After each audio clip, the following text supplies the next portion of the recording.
Siamo molto soddisfatti ovviamente dell'andamento anche di questa quarta edizione di Mangia e Passia, la gente ha risposto bene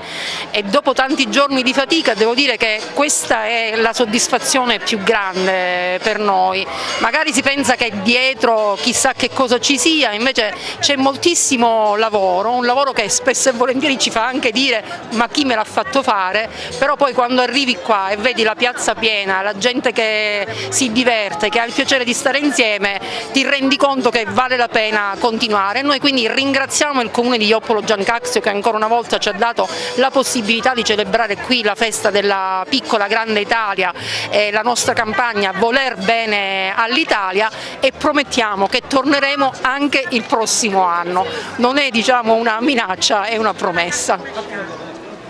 Eh sì, anche quest'anno per la quarta volta abbiamo voluto insieme a Legambiente organizzare questa giornata in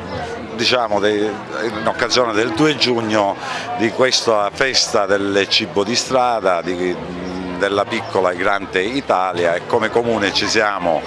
messi a disposizione in collaborazione con Legambiente per poter portare sempre a Joppolo e far diventare sempre di più questo piccolo comune il centro della provincia di Agrigento. Siamo contentissimi, c'è stata una grandissima risposta, il prossimo anno ci auguriamo di avere, e io ringrazio in anticipo Claudia, di avere di nuovo la possibilità di organizzarlo. Noi saremo disponibili a mettere tutto quello che abbiamo da mettere in campo per poter